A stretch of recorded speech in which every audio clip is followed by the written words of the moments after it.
Good evening to you and welcome to the Primetime News here on Joy News on Multi TV. My name is Gifty Ando Apia. Coming up tonight, land gas allegedly attack a team of surveyors at Sota near Dodowa.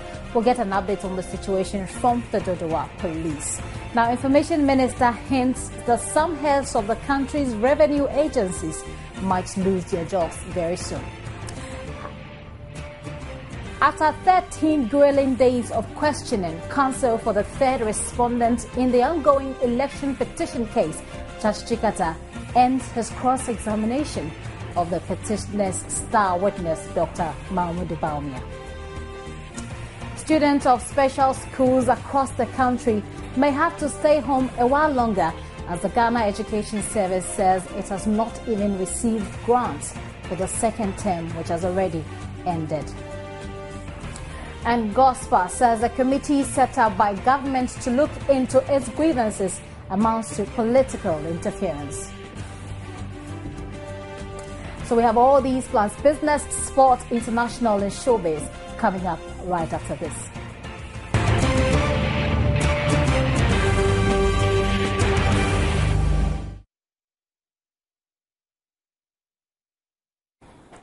Information reaching Joy News indicates that one person has been butchered to death and another shot at Sota, a community near Dodowa.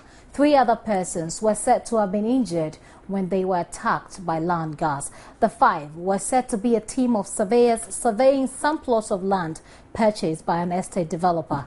The land, however, is said to be in dispute as 2 factions in the town have laid claim to ownership of the land. Let's get some updates on the situation from the district commander for Dodowa, Superintendent Segu Moses Al Hassan. Good evening to you, sir. Good evening. Thank you for joining us here on Joy News. Now, can you confirm this reported incident of attacks by land gas at Sota? In fact, there was an incident there, but I'm not sure it was an attack by land gas. We are here to confirm who did the attack. So you can confirm that these incidents actually happened, but you cannot link it to any land guard activities? Yes, that's what you're saying, right? So are activities of land gas that rampant in Sota and Dodowa areas? What I know is that that particular area, Sota, has been in dispute for some time now. There has been some litigation over that land for some time now. And that particular area is occupied by this, the Mingus.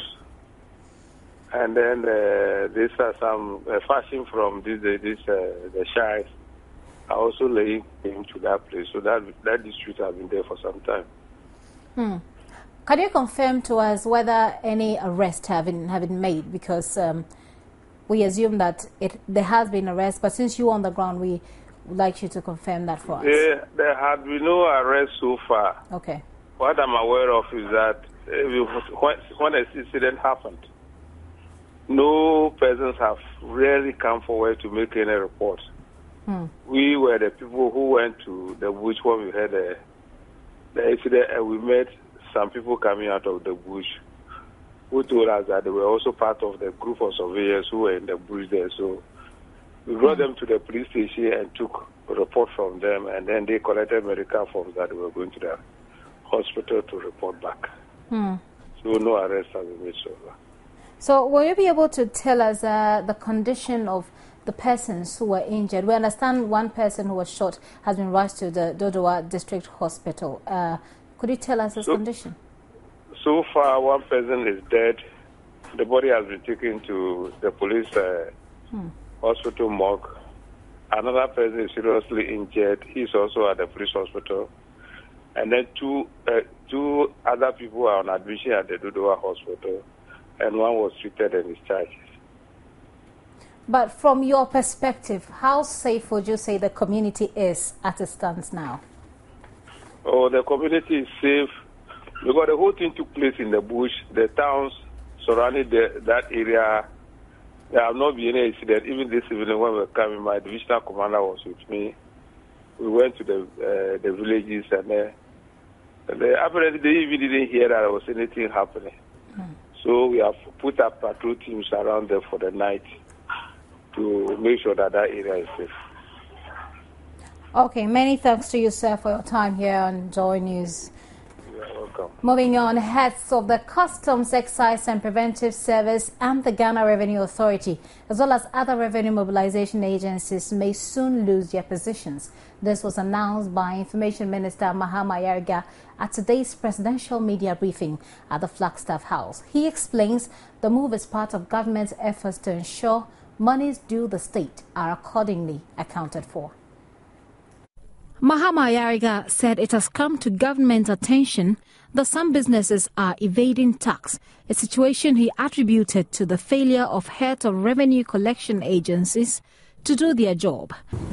There is a significant loss of revenue to the state resulting from people bringing in goods without paying the appropriate taxes.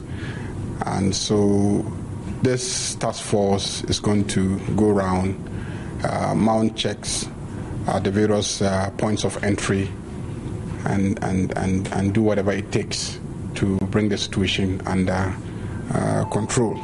He noted a task force has been set up by the Chief of Staff to increase surveillance in the sector and to arrest tax evaders. He would, however, not name those who constitute the task force to avoid interferences with their work. Other issues addressed included government's directive on the appropriate use of public vehicles by officials and allegations that the president is purchasing a fleet of BMW vehicles for some government officials. As of this morning, my checks did not reveal that there's any order for new vehicles for ministers. I know that some ministries and agencies have their own internally generated revenue. Sometimes they may take a decision to buy a car or two. That's routine, but the Office of the President ordering new vehicles, I'm not aware. So Mahama Yariga also reacted to the recent deaths at the Synagogue Church of All Nations. Any loss of life needlessly is of concern to government, and so that is why an agency of the state, the police, is looking at it to find out exactly what happened. And first and foremost, if there is culpability on the part of anybody, the local police will take the necessary steps. Because our constitution guarantees freedom of worship and freedom of association. So at the same time, there are also local zoning laws that talk about where you can build a church, and there are also regulations about public order and how you can gather and etc. And when you gather, what standards of care you must deploy. On the issue of the market fires, the Information Minister reiterated government's suspicion of arson. He also answered questions on the feasibility of the AMA's directive for markets to close at 6 p.m. That specific decision was the outcome of some deliberation that took place involving all the parties. If it is the conviction of the members of the association and the assembly that these measures would work, I think that we should give them that opportunity to implement and let's see the outcome. If you advert your mind to the possibility of deliberate acts of arson, then it opens up a whole different horizon in terms of where you are looking, in terms of trying to prevent the repetition of the act. The minister indicated the case of a 13-year-old girl married off to a 25-year-old man as replacement for her sister who ran away had come to his notice, adding that the Domestic Violence and Victim Support Unit had taken up the matter. All right, now let's go to the courts. And after 13 grueling days of questioning and heated arguments in court, counsel for the third respondent, Chachi Chikata, has concluded his cross-examination of the petitioner's star witness, Dr. Mahmoud Bawumia, in the ongoing election petition case. Chachi Chikata has, however, indicated that subject to the outcome of the counting and auditing of pink sheet by international auditing firm KPMG, he may have to further cross-examine Dr. Bawumia. Chikata's announcement was received with a sigh of relief, laced with bursts of laughter by audience in the courtroom.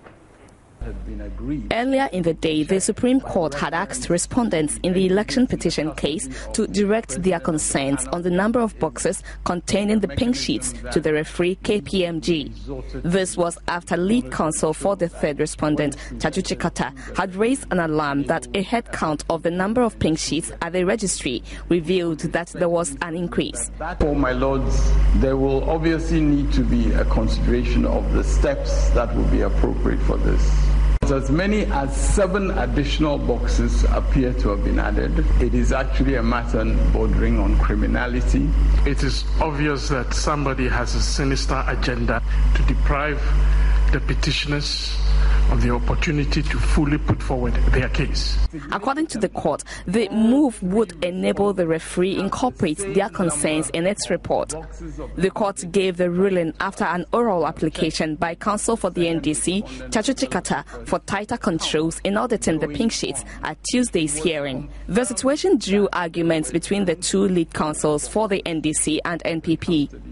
Making his application, Chachuchi Kata alleged that there had been an additional 7 boxes of pink sheet exhibits added to the number to be counted. The additions, he said, were in respect of the P series and that all 3 respondents have the same number of 24 boxes, not 31 as provided for the start of work by the referee. He said as of last Thursday, when preparations were made, 24 boxes were confirmed by their representatives and alleged that the new development was a matter of criminality. Chikata pleaded with the court to resort to control mechanisms to include the copies of exhibits distributed to at least 2 other lordships. But the petitioner's counsel, Philip Addison, said the latest move by the respondents was obvious that somebody had a sinister agenda to deprive them the opportunity of putting forward their case, hence the attempt to derail a process they have all agreed upon. We came to court this morning and lodged a formal protest, as it were, and made an application to the court that, one, the control mechanism that was put in place be tightened, and secondly, the same control mechanism should be expanded, whereby 2 or so or more judges should keep records which can be compared with what KPMG is doing along the line at any time. The court, in hearing the arguments, took the position and agreed with us that if there were any concerns at all, the right place to raise them would be at the counting with the referee and not in court. The court therefore ordered that they send their concerns there, concerns which, if necessary, should be incorporated in the report of the referee when the count is finished for the consideration of the court. The case has meanwhile been adjourned to Thursday, where Dr. Baumia will once again take the witness box to be re-examined by his counsel, Philip Addison. 2 construction firms, Consa Limited and Micheletti Company Limited, have told the commission investigating the payment of judgment debt they had no dealing with embattled businessman Alfred Agbeshi-Woyome while sourcing for a contract from Waterville. They told the commission they engaged topmost personalities at Waterville Company in the construction and rehabilitation of Stadia projects in 2008. Consa Limited and Micheletti Company Limited were invited to help the commission with investigations into a contract signed between government and the 2 companies. Appearing at separate times before the sole commissioner, representatives for the 2 companies denied dealing with beleaguered businessman Alfred Woyome as an official of Waterville. They told the commission they were both nominated as subcontractors to work on some stadia ahead of Ghana's hosting of the CAN 2008 tournament. Consa won the contract to renovate the Kumasi Sports Stadium. Stefano Rimela Pizza is the managing director of Consa Limited. So as Waterville could not, as far as I know, that's what I was told, could not provide the fund, the government decided to finance it on their own. And we were asked to whatever payments or whatever compensation, whatever Waterville has done, we should compensate them. And that's what we did. Micheletti's managing director, Jimmy Castan, noted that after government abrogated its contract with Waterville for failing to provide funds for the project, government signed a new contract with them to renovate the Ohinijan and Elwak stadia. At the beginning of the project, Waterville was my employer, so that's where I used to meet with Andre Orlando. And then when the contract was swept to the government of Ghana project, my main interaction was with BIC, the consultant. So Wyoming, I can't deny having meeting him, but not in any official or technical, how could I say, occasion. The two companies submitted documents relating to contacts and copies of payment schedules received and promised to provide all other documents relating to the issue. The Commission, however, says it is satisfied with the information provided by the two firms. Well, they have made it very clear to us that Agbeshiwoyome had nothing to do with Waterville. But certainly at a certain point, we may invite Agbeshiwoyome over here in respect of other matters related to the payment of the judgment debt that he has so far benefited from. The Ministry of Lands and Forestry also appeared before the Commission to explain its role in the payment of some 27 million Ghana cedis as judgment debt to the Rakesihene Nana Echao Prempeh II after government failed to use a parcel of land for its intended purpose. Chief Director of the Ministry, Professor Bruce Banon Yakubu, told the sole commissioner the ministry was aware Nana Echao Prempeh had taken the matter to court but did not know the court had awarded a judgment debt in his favor. Sitting continues tomorrow. Pressure Group Alliance for Accountable Governance, AFAG, is demanding an audit of the account of Zira, a private company contracted to maintain the country's roads. According to the group, the $15 million contract awarded the company by JIDA was a complete waste of the taxpayers' money, since they have done nothing about the state of the country's road network. According to the Vice Chairman of AFAG, James Apietu Ankara, the $15 million paid to Zira is unjustified. He challenged the ministerial committee established to investigate alleged cases of corruption at JIDA to make public its findings. The message is that we want the government, one, to publish all public-private partnership agreements that it had entered into since it came into being. Two, the Zira group has told us they've done a number of kilometers of roads where we have asked them to give us the details where in this country they have done and the number of kilometers that they've done, because they came out with a figure that was contrary to what the World Bank and the Ministry of Roads and Highways had. 2, 3, they have a taxi agreement that they have been running on behalf of government. We want them to come out to see how much money has gone into that, how much are they keeping and how much is going to government. This is what we are asking. He also accused some government officials of using JIDA as a cover to establish their private companies to loot the national kitty at the expense of the unemployed youth. According to AFAG, they will be forced to resort to legal action if Zira is not made to account for the money. We use legal means to put pressure, like going on demonstration, having public fora across the country to put out. So these are some of the things that we can go and ask, charge wherever to investigate. The group also charged the president to demonstrate his commitment to fighting corruption by bringing his officials accused of corruption to justice.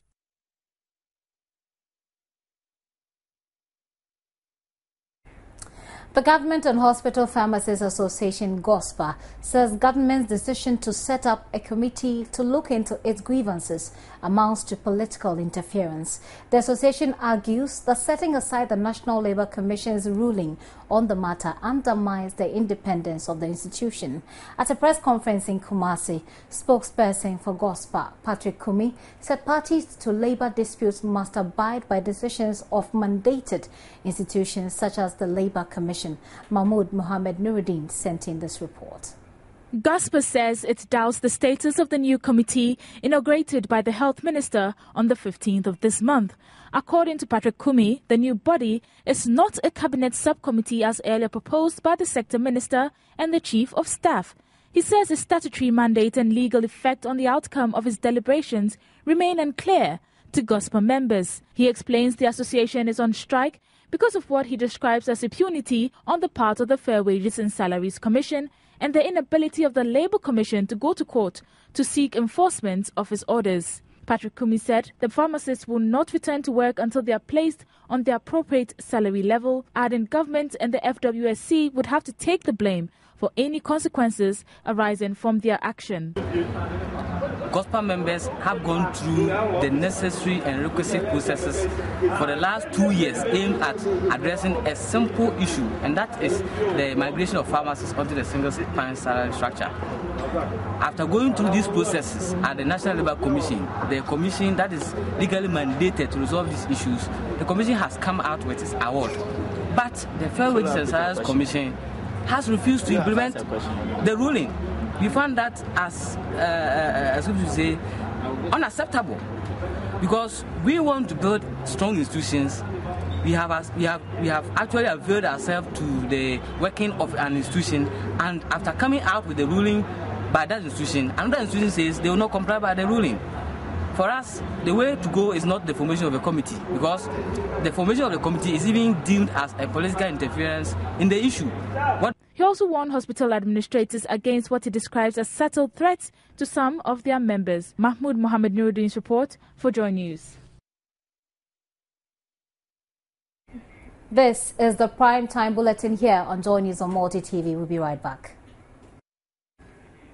You're welcome back and many thanks for staying with us. The Ghana Education Service says it is yet to receive funds to pay up grants for special schools to commence the third term of the 2012-2013 academic year. Head of Public Relations of the service, Charles Parker Alote, told Joy News the grants for the second term are still unpaid, rendering them heavily indebted to their creditors. With no funds for running the operations, about 34 special schools across the country are still on holidays, though they were due to resume for the final term of the academic year last week. But key managers of pre-tertiary education, the Ghana Education Service, say they are still waiting for funds to be released to them. We at the Ghana Education Service, we don't control the national purse, and therefore I am constrained to speak as to the reason why the monies have delayed, why they have not gotten their monies. I'm constrained. But as soon as we get the money from the Ministry of Finance, and if you ask me, we have already written to Finance about these monies for us to expeditiously pay our schools so that they will be able to run. Well, if we have to, and if we find the wherewithal or the source to borrow from, we will do it immediately. And that is why I am saying that we have not folded up our arms in despair. We have called the leadership of the special schools, Conference of Special Schools, to come so that together we will dialogue and then we will let them come to a better appreciation of the situation. The service borrowed about 1.4 million Ghana cedis to pay off grants for the second term, which had already delayed for about 8 weeks. They express worry over persistent delays in the release of funds. I must say that this situation had persisted over time, and my management, or the management of the Ghana Education Service, being committed to making sure that we provide quality education to these our children in these special schools. They also have a right to very quality education. We are committed to that. Therefore, we had to find monies to pay their second term fees the last time. We still have not been able to pay back that money from where we took that thing from. As at now, I can only give assurance to the general public that we are committed to finding the resources for them to operate, because we are committed to providing quality education to these vulnerable children who are also Ghanaians. The news team followed up to the Finance Ministry for answers, but all attempts to get information on the issue proved futile. It appears special schools across the country who have already missed a week of learning will have to miss more, as it remains unclear when they will receive their subventions. Joy News will, however, keep viewers updated on the issue. Abigail Admakwenchi for Joy News.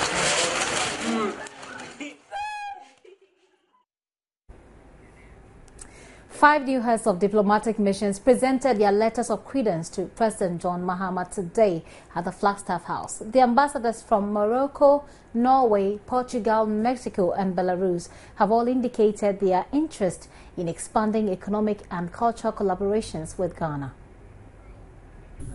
Neza Aloui is the new Moroccan ambassador to Ghana. She'll be using her tenure to champion Moroccan investment in the areas of water management, housing, energy, telecommunication, transportation, fisheries and tourism. these historical ties based on friendship, brotherhood, give us the background to go forward today, to strengthen the bilateral cooperation in order to build a South-South partnership for the benefit of our two countries and of our citizens.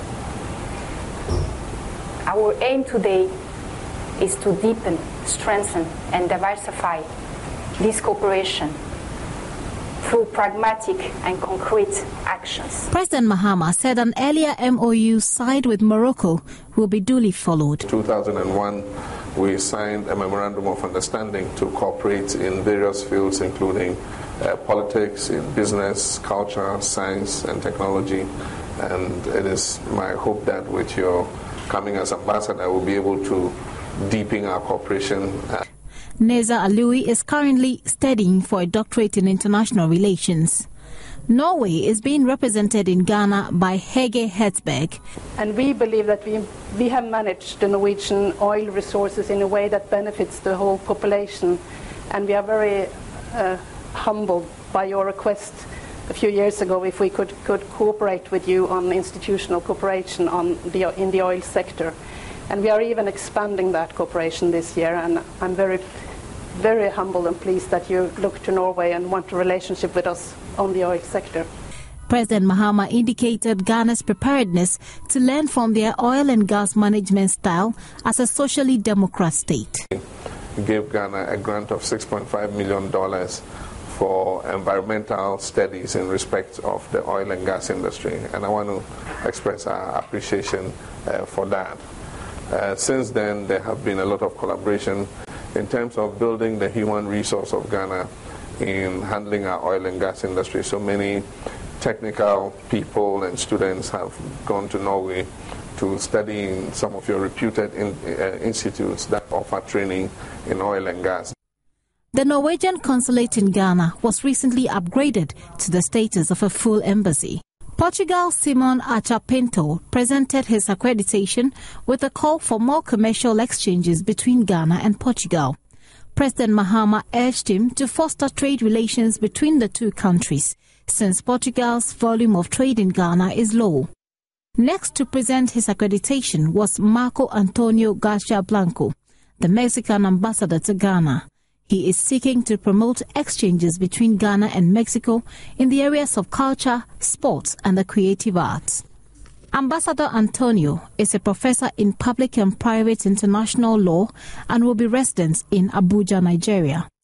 The last to present his letters of credence was the Belarusian ambassador to Ghana, Vyacheslav Beskosti.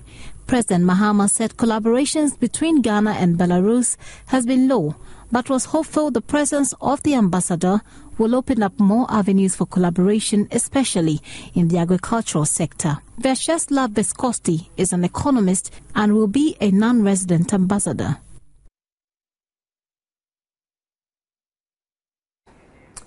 Whereas some have described last Sunday's stampede at the Synagogue Church of All Nations as an unfortunate incident, one of the survivors seems to have no regret at all that it happened.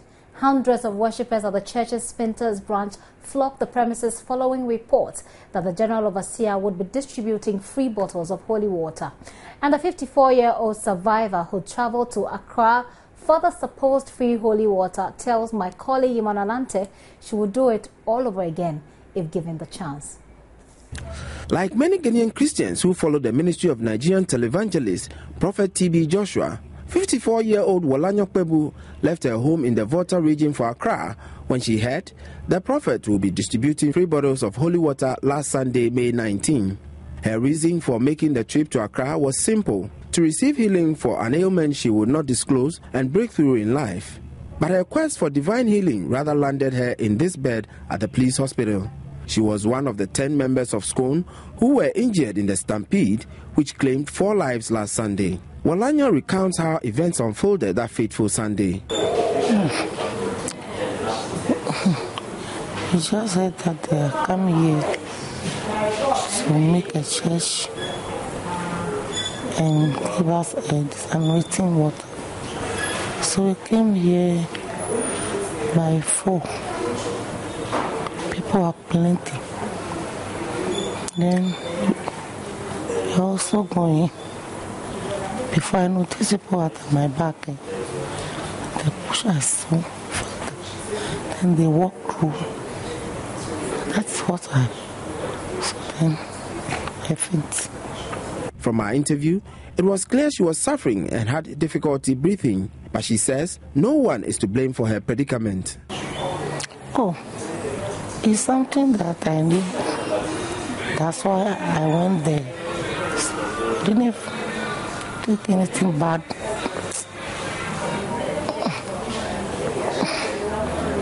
From them, I went myself, so I can go. Currently, the only member of the Scone Stampede still on admission at the police hospital. Hospital administrators saying they are doing everything possible to help her recover. The medical conditions are not things that are in the hands of doctors. I think that God above does his own healing from above. But human as we are, doctors here at the police hospital are doing everything possible to make sure that she gets back onto her feet and then discharged when the need arises. So we are doing what we can to just get her back to her house where she comes from. Her pain aside, Walanyo says a visit by some pastors of the Synagogue Church of All Nations yesterday has lifted her spirits. She's therefore asking them to continue praying for her recovery. From the police hospital in Accra, Emmanuel Ante for Joy News. The business news comes up next. Please stay. Joy News Business is...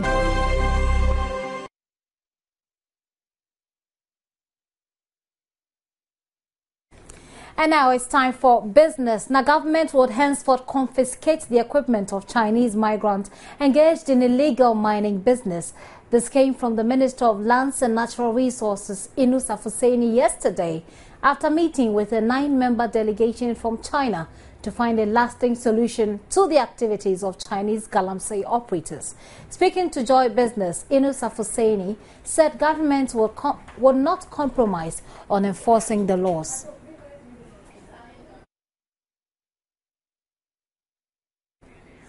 The Italian government is to release an initial €10 million to support the growth of small and medium enterprises in Ghana.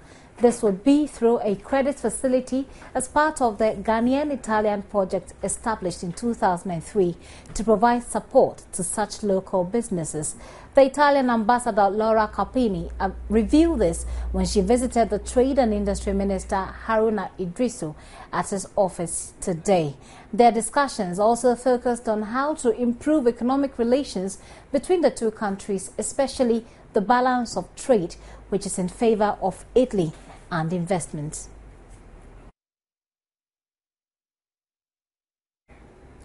You might need 2 Ghana cedis, 1 pesewa, to buy $1 by the end of this year. That's the prediction by the research wing of EcoBank Group. In its latest currency market update report for Africa, the institution predicts further decline for the Ghana cedi due to strong demand for dollars for import. You currently need 1 cedi 96 pesos to get $1 from a forex bureau. Head of the economic research wing at EcoBank Group, Angus Downey, however, tells Joy News he is optimistic governments will be able to manage the situation to ensure things does not get out of hand. In a related development, despite the cedi's challenges, it is doing well against its peers in Africa in terms of the rate of depreciation against the dollar. The Ghana cedi moved from the second most depreciated currency against the dollar to 5th in Africa. The report tracks the weekly and year-to-date performance of the currencies of 22 African countries against the dollar.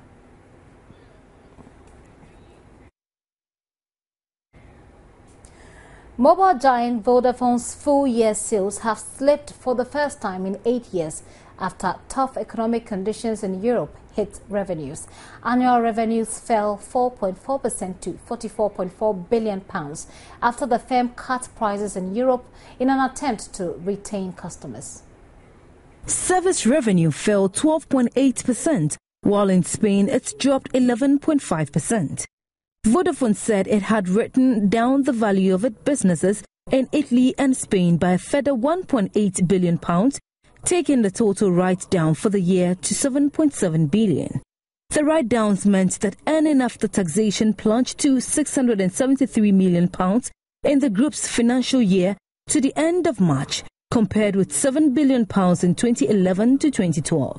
However, Chief Executive Vittorio Coluo said he remained very excited about Vodafone's longer-term prospects. Verizon Wireless, the U.S. mobile operator, 45% owned by Vodafone, was the one bright spot in the result. Vodafone received a 30.5% year-on-year rise in the profits from its stake to £6.4 billion. There has been speculations over whether Vodafone will sell off its stake in Verizon Wireless, worth an estimated $88 billion, an amount almost equal to Vodafone's total market capitalization. Some smart investment tips and market data coming up.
Sports has brought you. Welcome to the sports segment of the news. It's time for us to update you from the world of sports. Coming up first, the Liberian Football Association LFA has postponed this week's three-nation tournament in Monrovia that includes Ghana. The local Black Stars were scheduled to play Guinea and the host nation from 24th to 26th May. However, the LFA wrote to the Ghana Football Association this afternoon informing the GFA of the decision by the country's government to postpone the tournament to next month. The letter from the LFA said, quote, "This tournament is governmental and that the Ministry of Foreign Affairs has informed us of the change for which we have decided to communicate same to you at this time," unquote. The tournament, which is being organized to celebrate the 50th anniversary of the African Union, will now be played from June 28th to 30th in Monrovia. The GFA will meet to decide on its next line of action.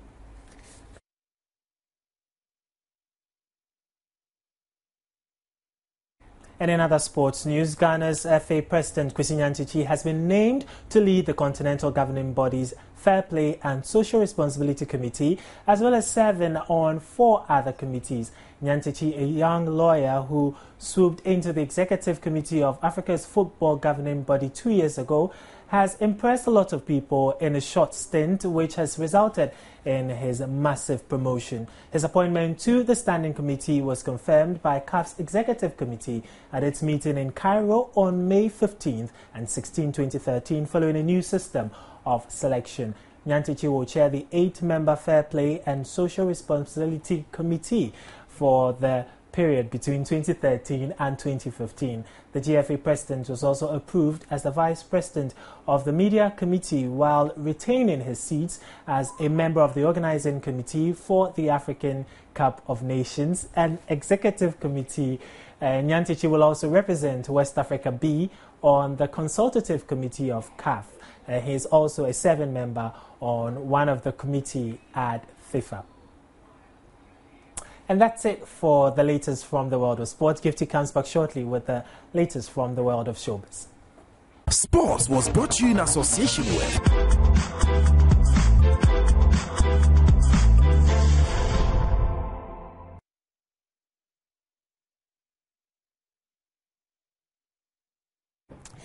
Now, let's get into some entertainment news. Now, when was the last time you saw a Nigerian movie featuring Nollywood actor and comedian John Okafor, popularly known as Mr. Ibu? If you did, then you would realize after this story that he really is no different from the characters he portrays in most of his movies. Showbiz got up close with Mr. Ibu and, among others, asked for what he looks out for in his choice of a woman. As you enter my house, now this money you will that one in your head and this floor. All the way where you go wear like that. All the more does start from now. The actor and comedian, who is currently in the country for a sanitation project, seized the opportunity to spell out some challenges Nollywood actors are faced with. Delving a bit into his personal life, we asked if he was married. Eh? If I be your uncle, I be like this, I never married. What do you talk? What do you advise? I'm not married as spray picking like hash children like fowl. Then, accepting that he is not endowed with very good looks, he went on to tell us that explains why he would always opt for a beautiful woman. May I go my department? So the one I want, but I go born dog. This boy, you know well. Now, what is Mr. Ibu's definition of a beautiful woman? Somebody who has every criteria, talking about building of the body, slim, and then the western region, the upper volta, everywhere is intact, and the good face, beautiful dental setting.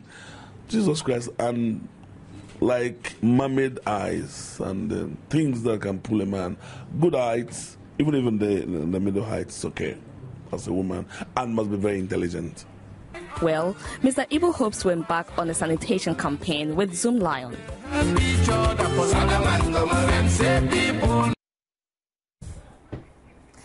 A number of performances at the recently held BGMAs caught the attention of patrons who just cannot stop talking about the experience, be it good or disappointing. Now, one such performance was that by Hip Life group 4x4, whose performance has been rated as disappointing. But don't get it wrong, not everybody agrees with that rating. At least one person looked excited. Are you ready? Ever since news broke about the love relationship between Chief Marketing Officer of Vodafone Ghana, Uche Ofudile, and 4x4's Captain Planet, the Chief Marketing Officer has refrained from commenting on the issue, whilst Captain Planet has actually gone ahead to confirm that, yes, indeed, they have a love relationship going on between the two of them. Many have looked forward to a close encounter between the two, and so did not miss the opportunity at all to open their eyes wide to watch the performance of 4x4 during the VGMAs last Saturday, and the reaction from the Chief Executive Officer, Uche Ofudile. We bring you excerpts of their performance and her reaction.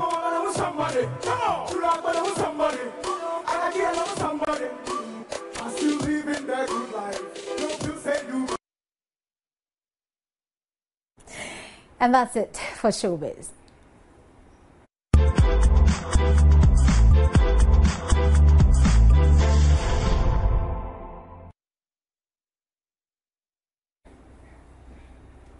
You've been watching the Primetime Bulletin here on Joy News on Multi TV. Our top stories tonight. Police in Dodowa have confirmed one person dead in Sota in Dodowa. Information Minister hints some heads of the country's revenue agencies might lose their jobs soon. After 13 grueling days of questioning, counsel for the third respondent in the ongoing election